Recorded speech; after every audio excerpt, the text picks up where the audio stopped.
Dari hasil pengecekan dan pendataan Balai Besar Pelaksanaan Jalan Nasional atau BBPJN Wilayah 5 terhadap Jembatan Ampera, ditemukan sejumlah keretakan akibat faktor usia dan beban.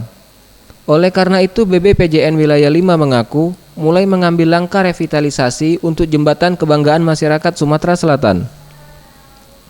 Menurut Kepala Satuan Kerja Perencanaan dan Pengawasan Jalan Nasional atau P2JN Sumatera Selatan, BBPJ Wilayah 5, Dadi Muradi, revitalisasi Jembatan Ampera yang dilakukan diantaranya pengecatan jembatan, pembuatan pedestrian, dan pengerjaan lainnya bersifat estetika.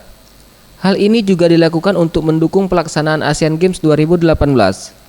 Untuk itu, pihak BBPJN Wilayah 5 telah menganggarkan dana sebesar 20 miliar rupiah. 2018, kita sudah menganggarkan dana kurang lebih 20 miliar untuk melakukan perbaikan terhadap Jembatan Ampera.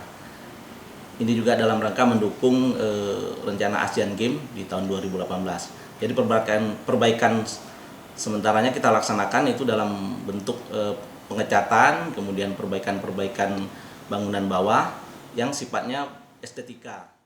Sementara itu, untuk perbaikan struktur bawah Jembatan Ampera akan dilakukan pada tahun 2019 mendatang, usai pelaksanaan Asian Games dengan anggaran dana mencapai 35 miliar rupiah. Tim Liputan, Sriwijaya TV.